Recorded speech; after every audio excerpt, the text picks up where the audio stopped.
Hello guys, welcome to my YouTube channel. Today's vlog is all for you. Enjoy watching.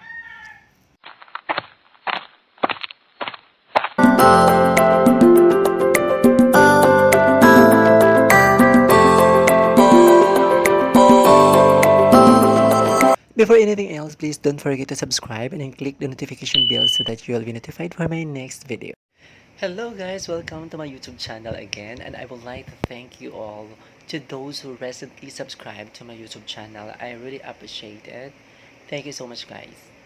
And because I made a promise one time that I will make a short vlog entitled Tips for those losing their job during this pandemic. So here it is. Some of you may have lost your job during this time, and that's because the reality exists that we are battling against this global pandemic, right? Not just you individually, but most companies are facing financial difficulties this time, and that is why retrenchment happens. When this happens, what will you do? Are you just going to be hopeless, sad, be moody, or find ways to move on and start hunting for a new job? So, what choices you will make will be a step closer to be who you will be the next day or the next days. Before anything else, first we will define retrenchment first. Um, Retrenchment is an act of the company or any business organization of reduction of costs or spending in response to economic difficulty. Or another definition is this is an action of dismissing employee from his or her job. So why the company has to do it? Of course, because they have to save the business. They have to find ways to minimize expenses in these trying times so the business can survive. So when you're losing a job, it's always good to start brainstorming some questions to ask yourself in order to guide your journey into the right path. I know a lot of you are struggling to adjust quickly. So here are some tips to make hunting an easier process and maybe an inspiring one. So first thing you need to do is to evaluate your skills. Identify what are your current skills. Identifying your capabilities. Know what skills you want to supplement during your unemployment period. This includes enrolling yourself to TESTA and learning new things in the field of culinary, housekeeping, and other relevant skills which are very much needed today in the industry. Doing so will not only allow you to have a semblance of the norm, but also get you back on track to being productive and practicing your skills, to ensure that you're always on top of your game. Because losing a job is a start of joining a competition out there. You will join those millions of people who are actually looking for a job. So to make yourself prepared, you need to consider these guidelines. Okay, so let's proceed to the number two. The number two is focused on job descriptions. Looking at job postings you have an interest to apply for and review the requirements is very much needy. This is probably the most important step in the job hunting process. That you know the qualifications and the job descriptions, in which it is always easy for you to apply once you already know your capabilities. And then the number three step or the number three step is develop your skills. You can also pick a skill and teach yourself if you are in no rush to find another job. If you want, there are some skills that you can learn and get a certificate in just a few days. Exploring and access the free LinkedIn learning. If you know the linkedin.com website, you can check there. They have a platform where you can have the access under online learning process or platform so you can check it.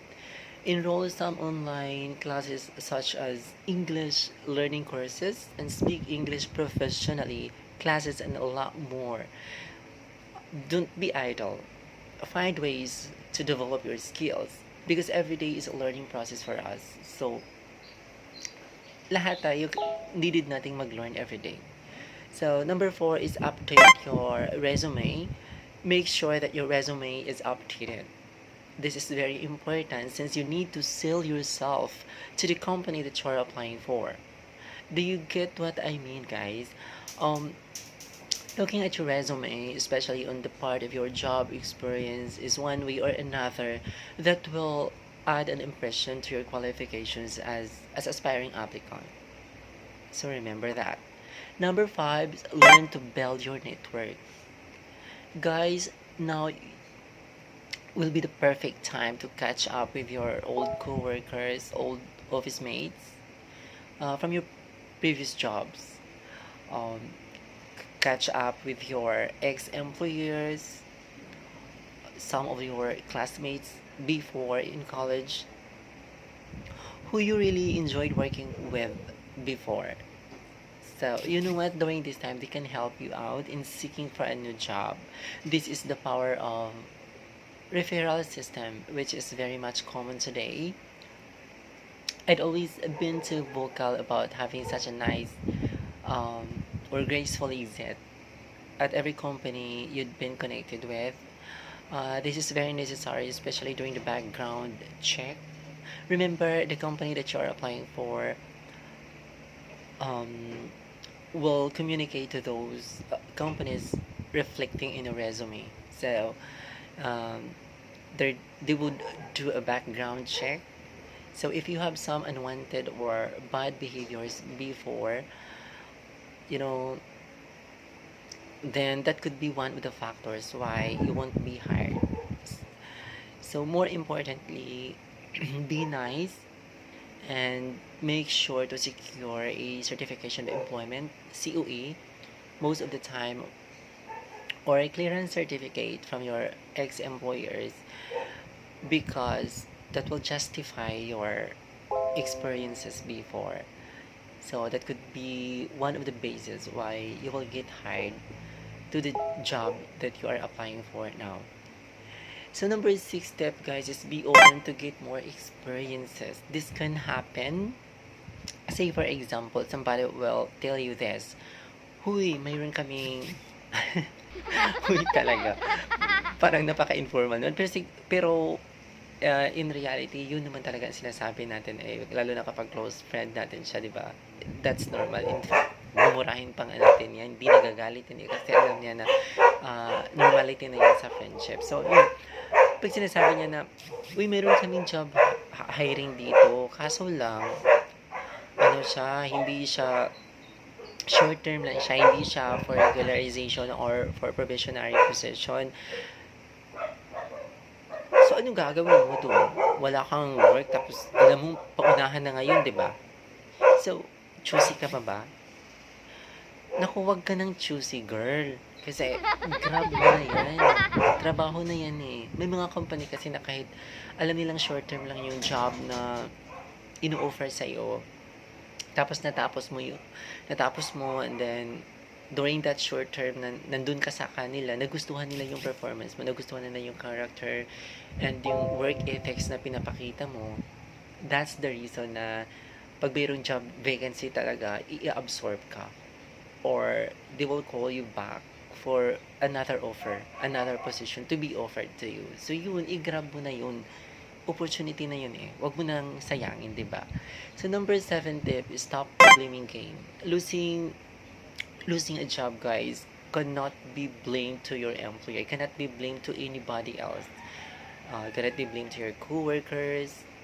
Cannot be blamed to your boss. And most especially to yourself. Um, ano, retrenchment, especially during this time, can happen to anyone. So, everybody is vulnerable. So, yun. Everything, guys, is temporal, kumbaga. So, ano lang, pag may retrenchment and then nasali ka sa mga natatanggal, take it positively lang. Yun na lang ang advice ko. Kasi ngayon, kasi alam naman natin ang situation natin ngayon eh. Wala na tayong mga, um, wala na. Kasi nakita naman natin ang impact. This is global siya. Lahat. In fact, may mga OFW na nagsisiuwi na sa atin dito dahil sa nangyari. So yun. You have to be open-minded, be flexible, and be adaptive lang. And then number 8 na tip natin is adapt on digitization. This is important. Different companies are still hiring and adapting to working remotely, diba? So adjust and adapting the process on interviewing online in the platform of Skype, Zoom, and other platforms of online interviews. You know what? Fluency in English can be a plus factor, but that's not the main reason why you will get hired.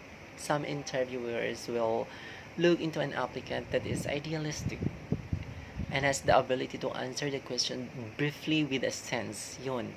Some interviewers will just look after a keyword. Keyword lang talaga yung hinahanap nila. So, sometimes kasi ganyan din ako.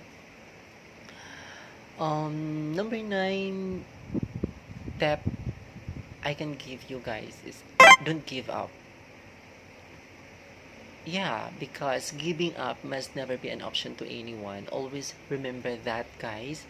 Even to a workplace, I don't agree that when the job is too difficult, can be the reason why you end up yourself resigning or leaving your job.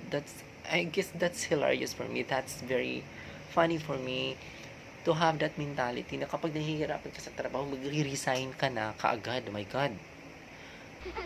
Kailangan ko talagang mag-resign. Hindi pa pwedeng trabahuin mo na lang, i-manage mo na lang yan para ma-resolve mo yung problema mo sa trabaho, di ba? You can ask your other support groups such as other heads, other people in the company, your boss can help you. So, be honest, na kapag nahihirapan ka, magiging honest ka at magiging totoo ka lang sa sarili mo na para nahihirapan ka nito, di ba? Tutulong naman sila sa'yo. I think it's unbelievable na kapag nag-raise ka ng concern na hindi mo na kaya, i-ignore lang nila or i-neglect lang nila yung concern mo. That's not true. Sit down, open up, raise a concern, open up a concern, be honest and realistic. I know they will listen to you. Yun lang. Never give up. So be prayerful this time. That's what you need. Because God knows better than what we know, diba? So God will, if you have the faith, God will put things into the right place and He will help you. Yun lang. It's personally kasi ako, I know some friends, close friends na nawalan sila ng trabaho. In fact, may friend ako na nasa somewhere in Europe, I think. Wala siyang trabaho until now. Pero nag-adapt siya. Kasi hindi din siya pwedeng uuwi daw sa Philippines for the reason na kapag uuwi siya dito, paano? Wala naman siyang perang dala. So, ang ginawa niya doon, guys, nagsa-sideline siya. Yung mga fellow Filipinos na kailangan magpa-cleaning, magpalaba, do the laundry, anong gagawin doon? Anong tawag doon? Mag-cleaning sa room nila or yun ginawa niya yun as a sideline. For the meantime, nawala siyang trabaho. So, papasalamat tayo sa mga ganitong tao na oras ng pangangailangan ng kapwa Filipino nila, andun sila talaga. So, thank you so much sa inyong lahat na hindi bumibitaw talaga, kundi patuloy na tumutulong sa kapwa nila Filipino. Yung mga OFWs natin dyan, thank you so much. Alam naman namin yung situation talaga natin ngayon. Lahat affected. So, yun. Thank you sa mga nag-subscribe recently sa channel ko. And, salamat. And then for my next video, I think, for my next vlog, I think is I have to make sure that it would be a beach content para naman nature view siya.